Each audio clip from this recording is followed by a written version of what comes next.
Guys, आज की movie का नाम है लकी। इस मूवी के स्टार्टिंग में दो लड़कियों को दिखाया जाता है जो एक डांस वीडियो बना रही होती हैं और अचानक सब कुछ ख़राब हो जाता है। इन दोनों लड़कियों का नाम सैम और हेज़ल होता है। ये दोनों लड़कियां ऑरेंज में रहती हैं। ये दोनों बहुत ही अच्छा शेयर बॉन्ड करती हैं। सैम एक बहुत ही अनलकी लड़की होती है जो अपने अनलक की वजह से बहुत मुश्किलों में पड़ जाती है। लेकिन आज सैम को अपने ऑरेंज हाउस से जाना पड़ेगा क्योंकि वो 18 ईयर्स ओल्ड हो गई है। हेज़ल को कोई अडॉप्ट करने आ रहा है, इसलिए आज ये दोनों एक दूसरे को गुड बाय कर रही हैं और फ्रेश हेड के साथ निकल जाती है अपने नए अपार्टमेंट की तरफ, जहाँ पे वो रहेगी और अपनी नौकरी भी करेगी। सैम को एक नौकरी मिलती है जहाँ पर वो एक शॉपिंग मॉल में शॉपकीपर का काम करेगी, लेकिन उसका बैड लक इतना बुरा है कि वो हर चीज़ से जूझती है। सैम जैसे तैसे करके अपने काम के लिए निकलती है और फिर अपना काम करती है जहाँ पर उसे काफ़ी सारी मुश्किल होती है। लेकिन उसके बाद में जब वो हेज़ल से मिलने जाती है और फ्रेंड्स तो वो देखती है कि हेज़ल को जो अडॉप्ट करने आए थे वो आए नहीं। इस वजह से हेज़ल बहुत दुखी है। सैम इन सब बातों से दुखी हो जाती है। फिर उसके बाद में जब वो अपने घर की तरफ जाती होती है तो उसे एक ब्लैक कलर की किटी मिलती है। सैम उस किटी को थोड़ा सा खाना ऑफ़र करती है और उसके साथ बात करने लग जाती है कि किट बताती हैं वो कितना अनलकी लड़की है इस दुनिया में। फिर उसके बाद में जब सैम जा रही होती है तो वो देखती है नीचे कॉइन पड़ा है और वो उस कॉइन को उठाती है और घर चली आती है। नेक्स्ट डे सुबह में वो देखती है कि जो भी वो काम कर रही है वो अचानक ही सब कुछ परफेक्ट हो रहा है, मीन्स सब कुछ बेटर हो रहा है उससे। और फिर जब वो ऑफिस के लिए जाते तो ऑफिस का काम भी उसका सारा का सारा सही होता है। सैम इस बात से खुश होती है, लेकिन वो सोचते ऐसा क्यों हो रहा है। और अब सैम को रियलाइज़ होता है कि उसके पास जो कॉइन है वो लकी कॉइन है, इसलिए वो उसे हमेशा अपने पास रखने लग जाती है। अगर एक बार सैम गलती से जब वो वॉशरूम के लिए जाती है तो गलती से वो कॉइन फ्लश हो जाता है, जिस वजह से उसे फिर से बहुत गुस्सा आता है। फिर सैम वहीं उसी बस स्टॉप पे जाती है जहाँ पे वो किटी दोबारा मिलती है और फिर से सैम उस किटी को बताने लग जाती है कि उसके साथ क्या हुआ। वो बताती है कैसे उसको एक लकी कॉइन मिला था और कैसे वो उससे गुम हो गया है। किटी उसकी तरफ देखती है और कहती है क्या लकी कॉइन। एकदम किटी चुप हो जाती है और भागने स्टार्ट करती है।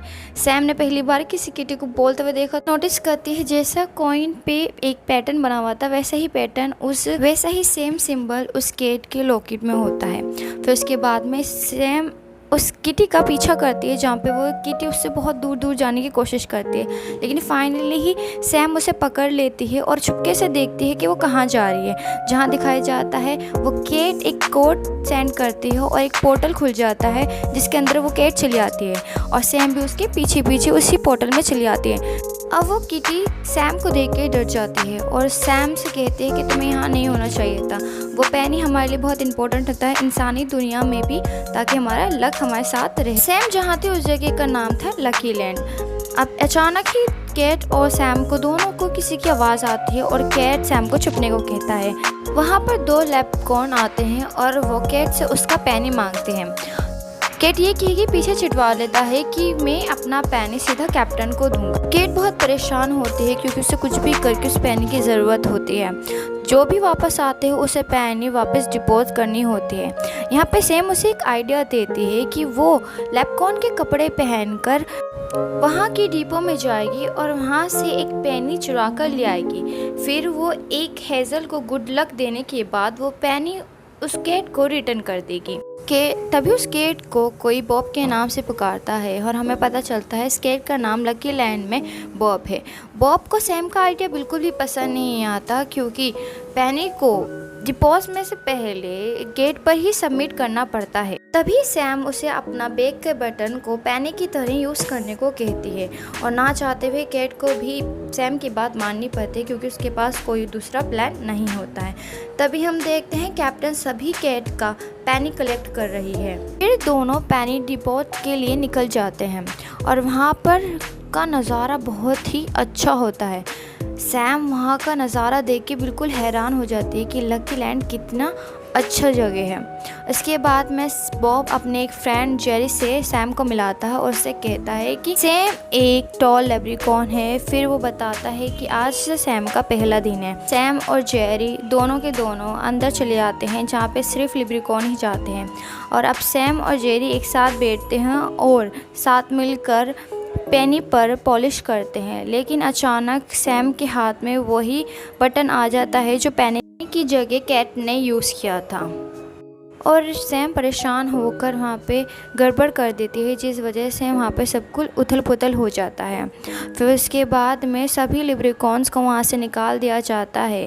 फिर उसके बाद में एक रैबिट बेड सर्च टीम आती है। सैम जेरी को बता देती है कि वो एक ह्यूमन है। फिर उसके बाद में जेरी बहुत परेशान हो जाता है और वो केट से कहता है अगर कैप्टन को पता चल गया तो वो हमें बैड लक लैंड भेज देगा, जो यहाँ से ठीक नीचे है। जेरी एक आइडिया भी बताता है, कहता है कि पहले जब पेनी कॉइन खो गए थे तो उन्होंने ढूंढने के लिए रैबिट ड्रोन बनाया था। हम जिसकी मदद से हम पेनी को ढूंढ सकते हैं, लेकिन वो काफ़ी टाइम से यूज़ में नहीं है, इसलिए उसे यूज़ करने के लिए हमें क्रिस्टल की ज़रूरत पड़ेगी जो कि ऊपर वाली मंजिल में है। जेरी फिर उनसे कहता है तुम दोनों को जाना होगा ऊपर वाले कंट्रोल रूम में और उस पेनी को ऑपरेट करना होगा और बनी को मैं लेकर आता हूँ। फिर तीनों के तीनों अपने अपने मिशन के लिए निकल जाते हैं। तीनों रिसर्च सेंटर पहुँचते हैं जहाँ पे पेनिस बनाए जाते हैं। वहाँ पे पिग मास्टर क्रिस्टल बनाते हैं। वहाँ पे एक ड्रैगन भी आती है जो लक लैंड की हेड होती है और वो दूर से ही बैड लक को सूंघ सकती है। अब तीनों क्रिस्टल पकड़ने की कोशिश करते हैं और कैट की मदद से वो तीनों के तीनों एक क्रिस्टल को पकड़ पाते हैं। अगर आपको ये चैनल पसंद आ रहा है तो प्लीज़ इस चैनल को सब्सक्राइब करें। अब जब तीनों को स्टोन मिल जाता है तो जेरी निकल जाता है ड्रोन लेने के लिए और कैट और सैम दोनों भी बाहर निकल जाते हैं, जहाँ पे एक बहुत बड़ी मशीन लगी होती है, जहाँ पे कैट सैम को बताता है कि ये एक रिमाइंडर मशीन है जहाँ पे गुड लक और बैड लक दोनों मिक्स होता है और लकी लाइन के थ्रू ये इंसानों की दुनिया में इंसानों को दिया जाता है। अब जेरी को बनी मिल जाता है जहाँ पे वो कैट को इन्फॉर्म कर देता है। फिर कैट वहाँ पे कंट्रोल रूम में जाता है और किसी तरीके से कंप्यूटर के थ्रू उस ड्रोन को कंट्रोल करने की कोशिश करता है, जहाँ पे वो सक्सेसफुल भी रहता है पेनी को ढूंढने में। और पेनी को ढूंढने के बाद वो उसे वापस ले आता है। इतने में ही कैप्टन की अनाउंसमेंट होती है कि उन्हें पेनी की जगह एक बटन मिला है, जहाँ पर वो बताती है उन्हें 3 बिल्लियों पर शक है, जिसमें से एक बॉब होता है। अब जो ड्रोन पेनी को ढूंढने गया था वो ड्रोन बहुत ही गंदा होकर आता है, इसलिए उस ड्रोन को डिस्पोजल वैक्यूम खींच लेता है, जहाँ पे बॉब अब बताता है कि उस ड्रोन को ढूंढने के लिए उन्हें बैड लक और गुड लक दोनों दुनिया के बीच में जाना पड़ेगा, कि सारा वैक्यूम हुआ कचरा सब उसी लाइन में जाता है। अब सैम और कैट दोनों के दोनों लिफ्ट में बैठ जाते हैं, जहाँ पर सैम गलती से कोई और ही बटन दबा देती है और वो दोनों के दोनों बैड लक में चले जाते हैं। जहाँ पर जाने के बाद सैम वहाँ पे फंस जाती है और कैट उसे कई रास्ता बताती है, जहाँ पे सैम वो रास्ता ढूंढने की कोशिश करती है, जहाँ पर उसे कई सारी मुश्किलों का सामना करना पड़ता है। इतनी मुश्किल के बाद भी सैम सही रास्ता ढूंढ लेती है और वो कैट के पास पहुंच जाती है। अब वो दोनों के दोनों लक लेन के बिल्कुल मिडल में थे। अब जहाँ पे कैट देखती है कि सैम के पैरों पे बैड लक की धूल लग गई है, जहाँ पे वहाँ का केयर टेकर एकदम आ जाता है और वो सैम को और कैट को दोनों को देख लेता है, लेकिन वो सैम के पैरों में से बैड लक की धूल हटाता है। उससे बताता है कि ये मशीन सीधा बैड लक को रिमाइंडर में डायरेक्ट पहुंचा देता है। जेफ सैम को बताता है कि एक बार वो बैड लक की धूल साफ करते करते बैड लक में गिर गया था, जहां आकर उसे ड्रैगन ने बचाया। तभी से ही जेफ ड्रैगन को पसंद करने लग जाता है, लेकिन कभी कभी जेफ के पैरों में बैड लक की धूल लग जाती थी, जिस वजह से ड्रैगन उसे गुड लक में आने नहीं देती थी, जिस वजह से उसे काफ़ी टाइम से नहीं मिला था। अब अचानक ही कूड़े का अलार्म बजता है और जेफ उस कूड़े को देखने जाता है, जहाँ पे पहले से ही कैट ड्रोन को ढूंढ रही होती है। जहाँ वो जेफ कैट को बताता है कि उसने वो ड्रोन देखा है और उसमें एक पेनी भी थी और पेनी पर इतनी गंदी थी, उनने उस पेनी को वापस डिपोज में डाल दिया, जिससे कि सैम कहती है अब वो डायरेक्ट ही ड्रैगन से बात करेगी। सैम ड्रैगन से मिलने जाती है, जहाँ पर वो बैड लक का एक टुकड़ा अपने साथ ले जाती है,